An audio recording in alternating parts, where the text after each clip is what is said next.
ನಮಸ್ಕಾರ ನನ್ನ ಆತ್ಮೀಯ ವೀಕ್ಷಕರೇ, ನಿಮ್ಮೆಲ್ಲರನ್ನು ದೇವರ ಹೆಸರಿನಲ್ಲಿ ಸ್ವಾಗತ ಮಾಡುವಂತನಾಗಿದ್ದೇನೆ.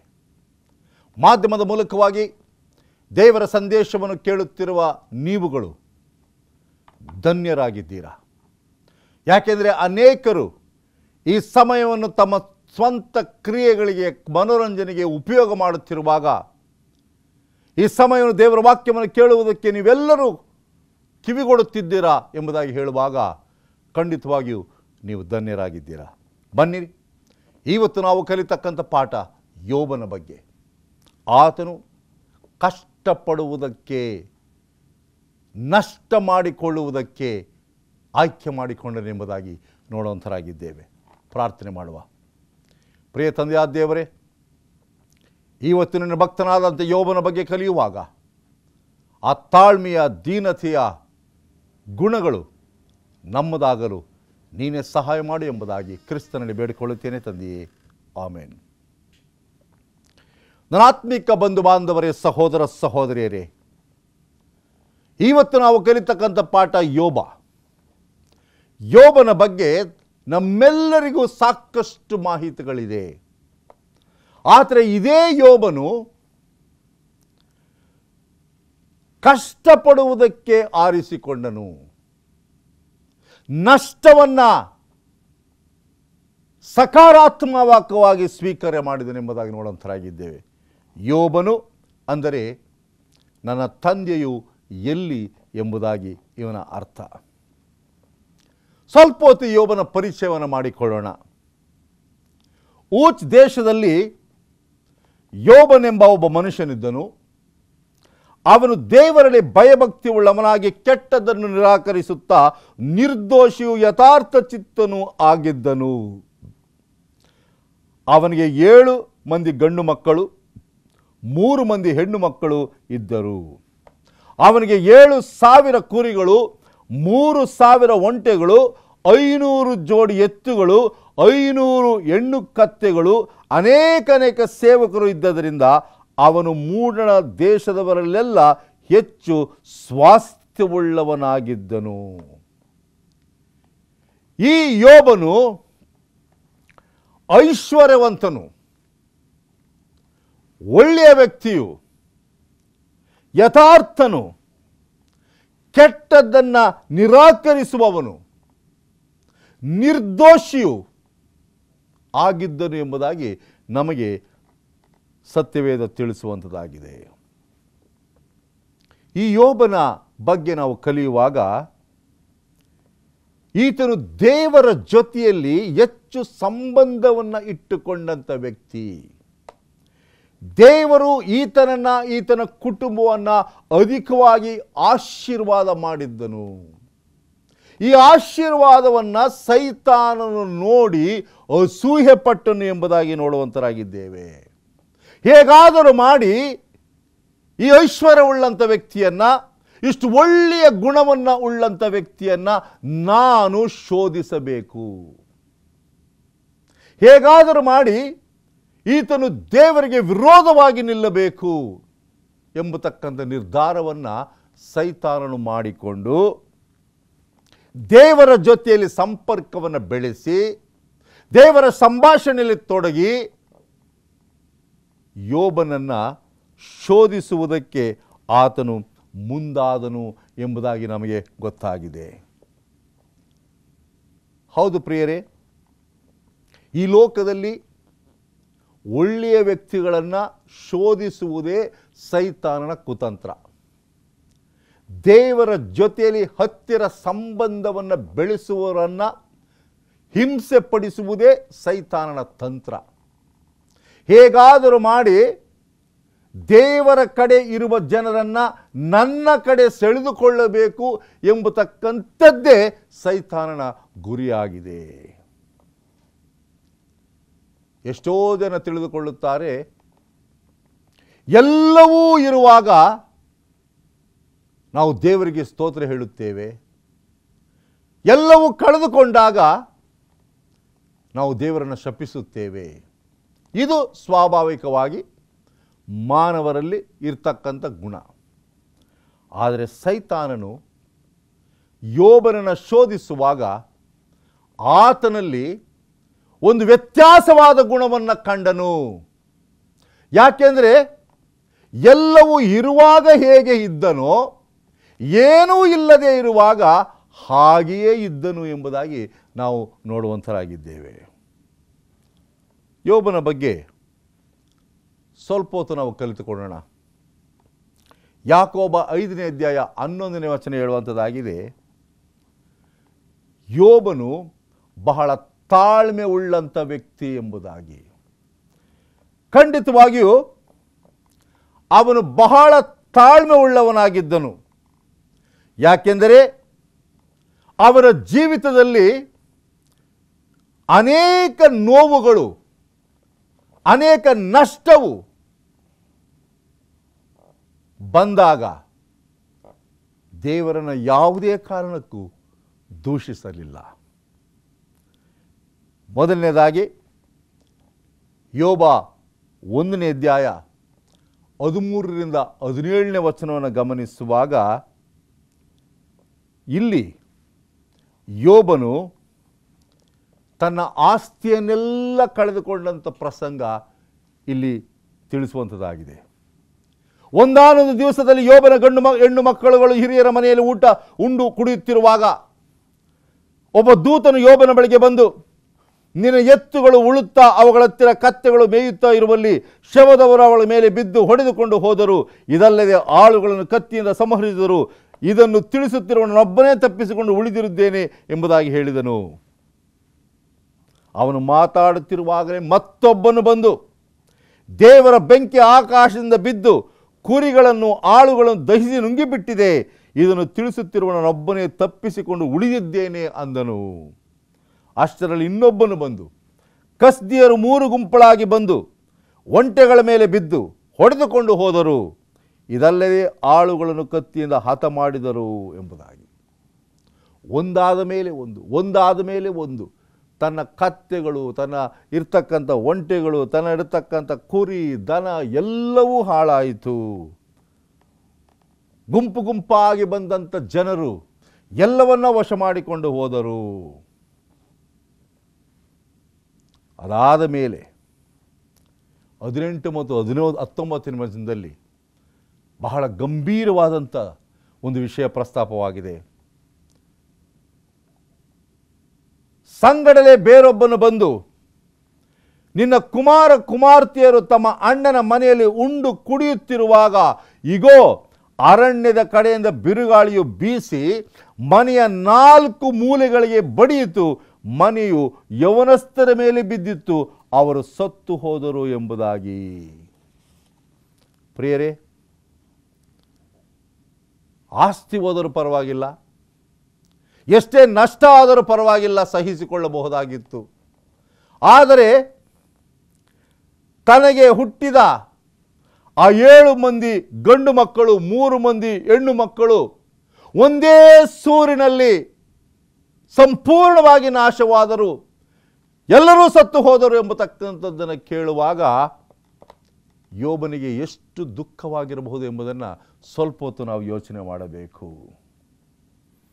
ಇದನ್ನು ಕೇಳಿದ ಮೇಲೆ ಯೋಬನು ಎದ್ದು ಮೇಲಂಗಿಯನ್ನು ಹರಿದುಕೊಂಡು ತಲೆ ಬೋಳಿಸಿಕೊಂಡು ನೆಲದಲ್ಲಿ ಅಡ್ಡ ಬಿದ್ದು ನಮಸ್ಕರಿಸಿ ಆತನು ಆಡ್ತಕ್ಕಂಥ ಮಾತನ್ನು ಗಮನಿಸಿ ಪ್ರಿಯರೇ. 21ನೇ ವಚನ, ಏನೂ ಇಲ್ಲದವನಾಗಿ ತಾಯಿಯ ಗರ್ಭದಿಂದ ಬಂದೆನು, ಏನೂ ಇಲ್ಲದವನಾಗಿ ಗತಿಸಿ ಹೋಗುವೆನು. ಯೆಹೋವನೇ ಕೊಟ್ಟನು, ಯೆಹೋವನೇ ತೆಗೆದುಕೊಂಡನು, ಯೆಹೋವನ ನಾಮಕ್ಕೆ ಸ್ತೋತ್ರವಾಗಲಿ ಎಂದು ಹೇಳಿದನು. ಇದೆಲ್ಲದರಲ್ಲಿಯೂ ಯೋಬನು ಪಾಪ ಮಾಡಲಿಲ್ಲ, ದೇವರ ಮೇಲೆ ತಪ್ಪು ಹೊರಿಸಲೂ ಇಲ್ಲ. ಇದಕ್ಕೋಸ್ಕರ ಯೋಬನ ಗುಣವು ಶ್ರೇಷ್ಠವಾದಂಥ ಗುಣ ಎಂಬುದಾಗಿ ನಾವು ಗಮನಿಸುತ್ತೇವೆ. ಎಂತಹ ತಾಳ್ಮೆ, ಎಂತಹ ದೃಢತೆ, ಎಂತಹ ಪ್ರಾಮಾಣಿಕತೆ, ಎಂತಹ ನಿಶ್ಚಳವಾದಂಥ ಗುಣ. ಯಾವ ವಿಷಯದಲ್ಲೂ ಆತನು ದೇವರ ಮೇಲೆ ತಪ್ಪು ಹೊರಿಸಲಿಲ್ಲ. ಏನೂ ಇಲ್ಲದವನಾಗಿ ಬಂದಿದ್ದೇನೆ. ಎಲ್ಲವನ್ನೂ ದೇವರೇ ಕೊಟ್ಟಿದ್ದಾನೆ, ಎಲ್ಲವನ್ನೂ ದೇವರೇ ತೆಗೆದುಕೊಂಡಿದ್ದಾನೆ ಎಂದ ಮೇಲೆ ನಾನು ಯಾಕೆ ವ್ಯಥೆ ಪಡಬೇಕು? ಕಷ್ಟಪಡುವುದಕ್ಕೆ, ನಷ್ಟವನ್ನು ಅನುಭವಿಸುವುದಕ್ಕೆ ಆತನು ಮನಸ್ಸು ಮಾಡಿದನು ಎಂಬುದಾಗಿ ನೋಡುವಂಥರಾಗಿದ್ದೆ. ಇಷ್ಟು ಸಾಲದು ಎಂಬುದಾಗಿ ಸೈತಾನನು ಇನ್ನೂ ಸ್ವಲ್ಪ ಮುಂದೆ ಹೋಗಿ ಆತನಿಗೆ ಹಿಂಸೆಯನ್ನು ಕೊಡಬೇಕು, ಆತನ ದೇಹಕ್ಕೆ ನೋವನ್ನು ತರಬೇಕು ಎಂಬುದಾಗಿ ಯೋಬ 2ನೇ ಅಧ್ಯಾಯ 7ರಿಂದ 9 ವಚನವನ್ನು ಗಮನಿಸುವಾಗ, ಆಗ ಸೈತಾನನು ಯೆಹೋವನ ಸನ್ನಿಧಾನದಿಂದ ಹೊರಟು ಯೋಬನ ಅಂಗಾಲು ಮೊದಲುಗೊಂಡು ನಡುನೆತ್ತಿಯವರೆಗೂ ಕೆಟ್ಟ ಕುರುಗಳನ್ನು ಹುಟ್ಟಿಸಿ ಅವನನ್ನು ಬಾಧಿಸಿದನು. ಯೋಬನು ಒಂದು ಬೋಕಿಯನ್ನು ತೆಗೆದುಕೊಂಡು ತನ್ನ ಮೈಯನ್ನು ಕರೆದುಕೊಳ್ಳುತ್ತಾ ಬೂದಿಯಲ್ಲಿ ಕೂತುಕೊಂಡಿದ್ದನು. ಪ್ರಿಯರೇ, ಇಂತಹ ಪರಿಸ್ಥಿತಿ ಒಬ್ಬ ಒಳ್ಳೆಯ ಮನುಷ್ಯನಿಗೆ ಬಂದಾಗ ಕೆಟ್ಟವರು ಸಹ ನೋಡಿ, ಅಯ್ಯೋ ಇಂಥ ಮನುಷ್ಯನಿಗೆ ಹೀಗೆ ಬರಬಾರದಾಗಿತ್ತು ಎಂಬುದಾಗಿ ಅಂದುಕೊಳ್ಳುತ್ತಾರೆ. ಯೋಬನು ತನ್ನ ದೇಹದಲ್ಲಿ ಬಂದಿರತಕ್ಕಂಥ ಆ ಕುರುಗಳನ್ನು ತಾಳಲಿಕ್ಕೆ ಸಾಧ್ಯವಾಗುತ್ತಿರಲಿಲ್ಲ. ಆತನು ಬೂದಿಯ ಮೇಲೆ ಕುಳಿತುಕೊಂಡು ದಿನವೂ ನರಳುತ್ತಿರುವುದನ್ನು ನೋಡುವಾಗ ಆತನ ಹೆಂಡತಿ ಬರ್ತಾಳೆ 9ನೇ ವಚನದಲ್ಲಿ. ಹೀಗಿರುವಲ್ಲಿ ಅವನ ಹೆಂಡತಿ ಅವನಿಗೆ, ನಿನ್ನ ಯಥಾರ್ಥತ್ವವನ್ನು ಇನ್ನೂ ಬಿಡಲಿಲ್ಲವೋ? ದೇವರನ್ನು ದೂಷಿಸಿ ಸಾಯಿ ಎಂದು ಹೇಳಿದಳು. ಸಹಜವಾಗಿ ಮಾನವ ರೀತಿಯಲ್ಲಿ ಲೋಕೈಕ ಜ್ಞಾನವನ್ನು ಉಳ್ಳಂಥ ಹೆಣ್ಣು ಮಗಳು ಆಡ್ತಕ್ಕಂಥ ಮಾತುಗಳು. ಯಾಕೆ ಇಷ್ಟೊಂದು ಕಷ್ಟಪಡ್ತಾ ಇದೆಯಾ? ಈ ಸಮಯದಲ್ಲಾದರೂ ನಿನ್ನ ದೇವರನ್ನು ದೂಷಿಸಿ ನೀನು ಸಾಯಬಾರದು. ಆ ನೋವನ್ನು ನೋಡ್ಲಿಕ್ಕೆ ಸಾಧ್ಯವಾಗ್ತಾ ಇಲ್ಲ, ಆ ಕಷ್ಟವನ್ನು ನೋಡ್ಲಿಕ್ಕೆ ಸಾಧ್ಯವಾಗ್ತಾ ಇಲ್ಲ, ನಿನ್ನ ನರಳಾಟುವಿಕೆಯನ್ನು ನೋಡ್ಲಿಕ್ಕೆ ಸಾಧ್ಯವಾಗ್ತಾ ಇಲ್ಲ. ಏನೋ ಒಂದು ಕೆಟ್ಟದ್ದನ್ನು ಮಾಡಿದ್ದೀಯಾ, ಆ ಕೆಟ್ಟದ್ದಕ್ಕೆ ಇದರ ಪ್ರತಿಫಲ ಎಂದರೆ ಸಹಿಸಿಕೊಳ್ಳಬಹುದು. ಆದರೆ ಏನೂ ಕೆಟ್ಟದ್ದನ್ನು ಮಾಡದೆ ಇಷ್ಟು ಕಷ್ಟಪಡ್ತಾ ಇದೆಯಲ್ಲ. ಪ್ರಿಯರೇ, ಯೋಬನನ್ನು ನಾವು ನೋಡುವಾಗ ಕ್ರಿಸ್ತನ ಗುಣ ನಮ್ಮ ಮುಂದೆ ಬರಬೇಕಾಗಿದೆ. ಯಾವುದೇ ತಪ್ಪನ್ನು ಮಾಡದೇ ಇರತಕ್ಕಂಥ ನಮ್ಮ ಸ್ವಾಮಿ ಈ ಲೋಕದಲ್ಲಿ ಇರುವ ತನಕ ಒಳ್ಳೆಯದನ್ನೇ ಮಾಡ್ತಕ್ಕಂಥ ನಮ್ಮ ಸ್ವಾಮಿ, ಮನಸ್ಸಿನಲ್ಲಿಯೂ ಸಹ ಕೆಟ್ಟದನ್ನು ಯೋಚನೆ ಮಾಡದೇ ಇರತಕ್ಕಂಥ ನಮ್ಮ ಸ್ವಾಮಿ ನಮಗೋಸ್ಕರ, ನನ್ನ ಪಾಪಕ್ಕೋಸ್ಕರ, ನಿಮ್ಮ ಪಾಪಕ್ಕೋಸ್ಕರ ಎಷ್ಟೊಂದು ಹಿಂಸೆಯನ್ನು ತಾಳಿಕೊಂಡನು, ಎಷ್ಟೊಂದು ನೋವನ್ನು ಸಹಿಸಿಕೊಂಡನು ಎಂಬುದಾಗಿ ನಾವು ಗಮನಿಸುವಾಗ ಅದರ ಮುಂದೆ ಯೋಬನ ಕಷ್ಟ, ಯೋಬನ ದುಃಖ ಏನೂ ಇಲ್ಲ ಎಂಬುದಾಗಿ ನೋಡುವಂಥರಾಗಿದ್ದೇವೆ. ಪ್ರಿಯರೇ, ಯೋಬನ ಹೆಂಡತಿನ ಕುರಿತು ಹೇಳ್ತಕ್ಕಂಥ ಮಾತುಗಳನ್ನು ನೋಡಿ 10ನೇ ವಚನದಲ್ಲಿ, ಮೂರ್ಖಳು ಮಾತಾಡುವಂತೆ ನೀನು ಮಾತಾಡುತ್ತೀ. ದೇವರ ಹಸ್ತದಿಂದ ನಾವು ಒಳ್ಳೆಯದನ್ನೇ ಹೊಂದುತ್ತೇವಷ್ಟೇ, ಕೆಟ್ಟದ್ದನ್ನು ಹೊಂದಬಾರದೋ ಎಂದು ಹೇಳಿದನು. ಈ ಸಂದರ್ಭದಲ್ಲಿಯೂ ಪಾಪದ ಮತ್ತೊಂದು ಮಾತೊಂದು ಅವನ ತುಟಿಗಳಿಂದ ಹೊರಡಲೇ ಇಲ್ಲ. ಪ್ರಿಯರೇ, ಯಥಾರ್ಥವಾದಂಥ ಯೋಬನು, ನಿರ್ದೋಷಿಯಾದಂಥ ಯೋಬನು, ಒಳ್ಳೆಯ ಗುಣವನ್ನು ಉಳ್ಳಂಥ ಯೋಬನು ಕಷ್ಟಪಡುವುದಕ್ಕೆ, ಹಿಂಸೆಯನ್ನು ಅನುಭವಿಸುವುದಕ್ಕೆ, ನೋವನ್ನು ತಾಳಿಕೊಳ್ಳುವುದಕ್ಕೆ ಆತನು ಇಷ್ಟಪಟ್ಟನೇ ಹೊರತು, ಆಯ್ಕೆ ಮಾಡಿಕೊಂಡನೇ ಹೊರತು, ಅದಕ್ಕೆ ಹೆದರಿಕೊಂಡು ದೇವರನ್ನು ದೂಷಿಸಲಿಲ್ಲ. ಇವತ್ತು ನಾನು ಮತ್ತು ನೀವು ತಾತ್ಕಾಲಿಕವಾದಂಥ ಕಷ್ಟಗಳನ್ನು ಎದುರಿಸುವುದಕ್ಕೆ ಧೈರ್ಯ ಮಾಡುತ್ತಿಲ್ಲ. ನಮಗಾಗಿರ್ತಕ್ಕಂಥ ನೋವುಗಳು, ಕಷ್ಟಗಳು, ಸಂಕಟಗಳು, ದುಃಖಗಳು ನಮ್ಮ ಪಾಪದ ನಿಮಿತ್ತವಾಗಿ ಬರುತ್ತವೆ ಹೊರತು, ನಾವು ಒಳ್ಳೆಯವರಾಗಿರುವಾಗ ಬರ್ತಕ್ಕಂಥ ಕಷ್ಟಗಳನ್ನು ನಾವು ಸಹಿಸಿಕೊಳ್ಳಲಿಕ್ಕೆ ಸಾಧ್ಯವಿಲ್ಲ. ಉದಾಹರಣೆಗೆ, ನಿಮ್ಮಲ್ಲಿ ಯಾರಾದರೂ ಯಾವುದೇ ತಪ್ಪನ್ನು ಮಾಡದೆ ಯಥಾರ್ಥವಾಗಿ ದೇವರಿಗೆ ಕಾಣಿಕೆಯನ್ನು ಕೊಡುತ್ತಾ, ಬಾಯಲ್ಲಿ ಒಂದು ಸುಳ್ಳನ್ನು ಸಹ ಆಳದೆ ಪ್ರಾಮಾಣಿಕವಾಗಿ ಕೆಲಸವನ್ನು ಮಾಡುತ್ತಾ, ಸಭೆಯಲ್ಲಿ ಬಹಳ ಒಳ್ಳೆಯ ಚಟುವಟಿಕೆಗಳನ್ನು ಮಾಡುತ್ತಾ, ಧೈರ್ಯವಂತರಾಗಿ ದೇವರ ಸೇವೆಗೋಸ್ಕರ ಮುನ್ನುಗ್ಗುತ್ತಿರುವಾಗ ನಿಮ್ಮ ಜೀವಿತದಲ್ಲಿ ಕೆಲವು ಇಂಥ ಪ್ರಸಂಗಗಳು ಬಂದಾಗ, ಇಂಥ ಸನ್ನಿವೇಶಗಳು ಬಂದಾಗ ನೀವು ದೇವರನ್ನು ದೂಷಿಸುವಿರಾ? ಅಥವಾ ಯೋಬನ ಹಾಗೆ ಒಂದೂ ತಪ್ಪನ್ನು ಮಾಡದೆ, ದೇವರ ಬಗ್ಗೆ ಒಂದು ಕೆಟ್ಟ ಮಾತುಗಳ ತುಟಿಯಲ್ಲಿ ಬರದೆ ಎಲ್ಲವನ್ನ ಸಹಿಸಿಕೊಳ್ಳಲಿಕ್ಕೆ ನೀವು ಸಿದ್ಧರಿರುತ್ತೀರಾ? ಪ್ರಿಯರೇ, ಇದಾದ ಮೇಲೆ ಅನೇಕ ಸ್ನೇಹಿತರು ಯೋಬನ ಬಳಿಗೆ ಬಂದರು. ಯೋಬ 16:1-3 ಗಮನಿಸುವಾಗ ಎಲ್ಲ ಸ್ನೇಹಿತರು ಬಂದು ಯೋಬನ ಮೇಲೆ ತಪ್ಪನ್ನು ಹೊರಿಸಿದರೆ ಹೊರತು ಅವನ ಮೇಲೆ ಕನಿಕರವನ್ನು ತೋರಿಸಲಿಲ್ಲ. ಅನೇಕ ಸ್ನೇಹಿತರು ನಮಗಿದ್ದಾರೆ ಪ್ರಿಯರೇ. ಆ ಎಲ್ಲ ಸ್ನೇಹಿತರು ಸಹ ಯೋಬನ ಸ್ನೇಹಿತರ ಹಾಗೆ ಆ ಸ್ನೇಹಿತರ ಬಗ್ಗೆ ಯೋಬನು ಹೇಳ್ತಕ್ಕಂಥ ಮಾತುಗಳು, ಇಂಥ ಮಾತುಗಳನ್ನು ಬಹಳವಾಗಿ ಕೇಳಿದ್ದೇನೆ, ನೀವೆಲ್ಲರೂ ಬೇಸರಿಕೆಯನ್ನು ಹುಟ್ಟಿಸುವ ಆದರಣೆಯವರಾಗಿದ್ದೀರಿ. ಸ್ನೇಹಿತರುಗಳು ಅನೇಕ ಸಾರಿ ಹಿತವಚನಗಳು ನಮಗೆ ನುಡಿಯುವುದಿಲ್ಲ. ಕೆಲವು ಸಾರಿ ಇಂಥ ಪರಿಸ್ಥಿತಿಗಳು ಬಂದು ನಾವು ಕಷ್ಟವನ್ನು ಅನುಭವಿಸಿ ಮನೆಯಲ್ಲೇ ಇದ್ದುಕೊಂಡು ನೋವುಗಳನ್ನು ಅನುಭವಿಸುತ್ತಿರುವಾಗ, ಕಾಯಿಲೆಯಲ್ಲಿರುವಾಗ, ಸಂಕಟದಲ್ಲಿರುವಾಗ, ನಷ್ಟದಲ್ಲಿರುವಾಗ, ದುಃಖದಲ್ಲಿರುವಾಗ ಸ್ನೇಹಿತರು ಅಂದುಕೊಳ್ಳೋರು ಆಡ್ತಕ್ಕಂಥ ಮಾತುಗಳು, ನಿನಗೆ ಹೀಗೆ ಆಗಬೇಕು, ನೀನು ಮಾಡುವ ತಪ್ಪೇ ಇದಕ್ಕೆ ಕಾರಣ, ನೀನು ದೋಷಿ, ನೀನು ದುಷ್ಟ ಎಂಬುದಾಗಿ ಹೇಳುತ್ತಾರೆಯೇ ಹೊರತು ಕನಿಕರವನ್ನು ತೋರಿಸಿ, ದಯೆಯನ್ನು ತೋರಿಸಿ, ಪ್ರೀತಿಯ ಮಾತುಗಳನ್ನು ಆಡುವುದಿಲ್ಲ. ಯೋಬನು ಇಷ್ಟೊಂದು ಕಷ್ಟವನ್ನು ಪಡುತ್ತಿರುವಾಗ ಆ ಸ್ನೇಹಿತರು ಆತನನ್ನು ದೂಷಿಸಿದರು. ಒಂದು ವೇಳೆ ನೀನು ತಪ್ಪು ಮಾಡಿರಬಹುದು, ನಿನ್ನ ಮಕ್ಕಳು ತಪ್ಪು ಮಾಡಿರಬಹುದು, ಇದಕ್ಕೋಸ್ಕರ ಎಷ್ಟು ಕಷ್ಟವನ್ನು ಪಡ್ತಾ ಇದೆ ಎಂಬುದಾಗಿ ತಪ್ಪಿನ ಮೇಲೆ ತಪ್ಪೆ, ದೂಷಿಯ ಮೇಲೆ ದೂಷಣೆ ಆತನ ಮೇಲೆ ಆಗ್ತಾ ಇದ್ರು. ದಯೆ ಇಲ್ಲ, ಕನಿಕರ ಇಲ್ಲ. ಸ್ನೇಹಿತರು ಸಹ ಬಿಟ್ಟು ಹೋದರು. ಯಾರು ಸಹ ಇಂಥ ಪರಿಸ್ಥಿತಿಯಲ್ಲಿ ಯೋಬನ ಜೊತೆಯಲ್ಲಿ ಇರಲಿಲ್ಲ. ಅವನ ಸ್ನೇಹಿತರು ಬಿಟ್ಟು ಹೋದರು.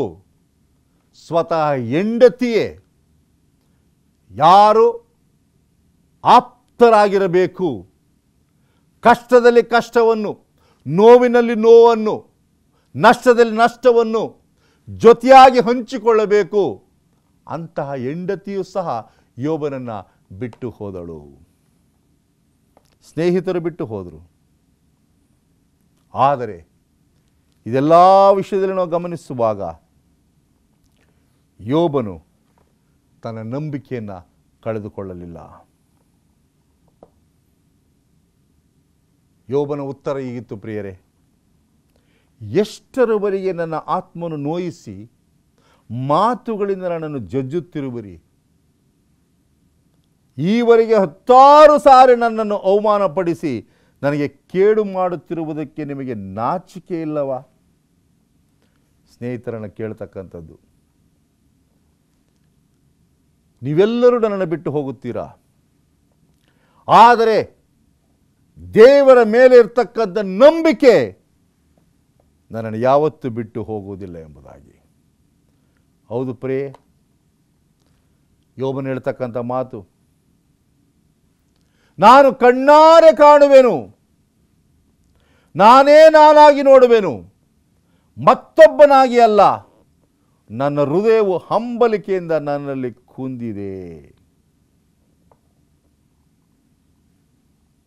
ನನ್ನ ವಿಮೋಚಕನು ಜೀವ ಸ್ವರೂಪನೆಂದು ಬಲ್ಲೆನು, ಆತನು ಕಡೆಗೆ ಧೂಳಿನ ಮೇಲೆ ಸಾಕ್ಷಿಯಾಗಿ ನಿಂತುಕೊಳ್ಳುವೆನು. ನನ್ನ ಚರ್ಮವು ಹೀಗೆ ಬಿರಿದು ಹಾಳಾದ ಬಳಿಕ ನಿರ್ದೇಹನಾಗಿ ದೇವರನ್ನು ನೋಡುವೆನು. ಎಂಥ ಒಂದು ದೃಢವಾದ ನಂಬಿಕೆ, ಎಂಥ ಒಂದು ನಿಶ್ಚಲವಾದಂಥ ದೃಢತೆ ಯೋಬನಲ್ಲಿತ್ತು. ಆ ದೃಢವಾದ ನಂಬಿಕೆಯ ನಿಮಿತ್ತವಾಗಿ, ಅಚಲವಾದ ಆ ದೃಢತೆ, ನಂಬಿಕೆ, ಪ್ರೀತಿಯ ನಿಮಿತ್ತವಾಗಿ ದೇವರು ಯೋಬನನ್ನು ಆಶೀರ್ವದಿಸಿದನೆಂಬುದಾಗಿ ನೋಡುವಂತರಾಗಿದ್ದೇವೆ. ಯೋಬ 42ನೇ ಅಧ್ಯಾಯ 10ನೇ ವಚನವನ್ನು ಗಮನಿಸುವಾಗ, ಯೋಬನು ತನ್ನ ಸ್ನೇಹಿತರಿಗೋಸ್ಕರ ಪ್ರಾರ್ಥಿಸಿದ ಬಳಿಕ ಯೆಹೋವನು ಅವನ ದುಸ್ಥಿತಿಯನ್ನು ಹೋಗಲಾಡಿಸಿ ಅವನ ಸೊತ್ತನ್ನು ಮೊದಲಿಗಿಂತ 2ರಷ್ಟಾಗಿ ಹೆಚ್ಚಿಸಿದನು. ಪ್ರಿಯರೇ, ನಿಸ್ವಾರ್ಥವಾದಂಥ ಪ್ರಾರ್ಥನೆ ಬಿಡುಗಡೆಯನ್ನು ತಂದುಕೊಡುತ್ತದೆ. ಯೋಬನು ತನ್ನ ಸ್ನೇಹಿತರ ಮೇಲೆ ಯಾವುದೇ ರೀತಿಯಾದಂಥ ಕೋಪವನ್ನಾಗಲಿ ಅವರ ಮೇಲೆ ತಪ್ಪನ್ನಾಗಲಿ ಹೊರಿಸಲಿಲ್ಲ. ಆದರೆ ಅವರಿಗೋಸ್ಕರ ಪ್ರಾರ್ಥನೆ ಮಾಡುತ್ತಾನೆ. ಇಂತಹ ನಿಸ್ವಾರ್ಥವಾದಂಥ, ಯಥಾರ್ಥವಾದಂಥ ಪ್ರಾರ್ಥನೆ ನಮ್ಮದಾಗಿರಬೇಕು. ನಮ್ಮ ವೈರಿಗಳಿಗೂ ಸಹ ನಾವು ಪ್ರಾರ್ಥನೆ ಮಾಡುವುದನ್ನು ನಾವು ಕಲಿಯಬೇಕು. ನಮ್ಮನ್ನು ಹಗೆ ಮಾಡುವವರಿಗೋಸ್ಕರ ಪ್ರಾರ್ಥನೆ ಮಾಡುವುದನ್ನು ಕಲಿಯಬೇಕು. ನಮ್ಮ ಮೇಲೆ ಇಲ್ಲಸಲ್ಲದ ತಪ್ಪುಗಳನ್ನು ಹೊರಿಸುವವರ ಮೇಲೆ ನಾವು ಪ್ರಾರ್ಥನೆ ಮಾಡುವುದನ್ನು ಕಲಿಯಬೇಕು. ಯೋಬನು ಹಾಗೆ ಮಾಡಿದ ನಿಮಿತ್ತವಾಗಿ ಆತನಿಗೆ ಸಿಕ್ಕಿರ್ತಕ್ಕಂಥ ಆಶೀರ್ವಾದವನ್ನು ಗಮನಿಸಿ, ಆಗ ಅವನ ಎಲ್ಲ ಅಣ್ಣ ತಮ್ಮಂದಿರು, ಎಲ್ಲ ಅಕ್ಕ ತಂಗಿಯರು, ಮೊದಲು ಅವನ ಮನೆಯಲ್ಲಿ ಅವನೊಂದಿಗೆ ಬೋಧನೆ ಮಾಡುತ್ತಿದ್ದ ಎಲ್ಲ ಪರಿಚಿತರು ಅವನ ಬಳಿಗೆ ಬಂದು ಯೆಹೋವನು ಅವನ ಮೇಲೆ ಬರಮಾಡಿದ ಆಪತ್ತಿನ ವಿಷಯವಾಗಿ ತಮ್ಮ ತಮ್ಮ ಅನುತಾಪವನ್ನು ತೋರ್ಪಡಿಸಿ ಅವನನ್ನು ಸಂತೈಸಿದರು. ಇದಲ್ಲದೆ ಪ್ರತಿಯೊಬ್ಬನು ಒಂದೊಂದು ವರಹವನ್ನು, ಒಂದೊಂದು ಚಿನ್ನದ ಉಂಗುರವನ್ನು ಅವನಿಗೆ ಕೊಟ್ಟರು. ಯೆಹೋವನು ಯೋಬನ ಮೊದಲನೇ ಸ್ಥಿತಿಗಿಂತಲೂ ಅವನ ಕಡೆಯ ಸ್ಥಿತಿಯನ್ನು ಹೀಗೆ ಹೆಚ್ಚಾಗಿ ಆಶೀರ್ವದಿಸಿದನು. ಅವನಿಗೆ 14,000 ಕುರಿಗಳು, 6,000 ಒಂಟೆಗಳು, 14,000 ಕುರಿಗಳು, 6,000 ಒಂಟೆಗಳು, 1,000 ಜೋಡಿ ಎತ್ತುಗಳು, 1,000 ಹೆಣ್ಣು ಕತ್ತೆಗಳು ಇದ್ದವು. ಇಷ್ಟು ಮಾತ್ರವಲ್ಲದೆ 7 ಮಂದಿ ಗಂಡು ಮಕ್ಕಳು, 3 ಮಂದಿ ಹೆಣ್ಣು ಮಕ್ಕಳು ಜನಿಸಿದರು. ಮೊದಲನೆಯವಳಿಗೆ ಹೆಸರುಗಳನ್ನು ನಾವು ನೋಡುವಂತರಾಗಿದ್ದೇವೆ. ಪ್ರಿಯರೇ, ಯೋಬನು ಮುಪ್ಪಿನವರೆಗೆ ಜೀವಿಸಿದನು. ಹೆಚ್ಚು ಕಡಿಮೆ ಅವನು 140 ವರ್ಷ ಜೀವಿಸಿದನು. ಆ 140 ವರ್ಷದಲ್ಲೂ ಸಹ ಆತನು ದೇವರಿಗೆ ಒಳ್ಳೆಯ ವ್ಯಕ್ತಿಯಾಗಿ ಬೆಳೆದನು. ಯಾಕೆಂದರೆ ಆತನು ಕಷ್ಟಪಡುವುದಕ್ಕೆ ಆಯ್ಕೆ ಮಾಡಿಕೊಂಡನು. ತನ್ನ ನಂಬಿಕೆ ದೃಢವಾಗಿತ್ತು, ಚಂಚಲವಾಗಿರಲಿಲ್ಲ. ದೇವರು ಅವನನ್ನು ಆಶೀರ್ವದಿಸಿದನು.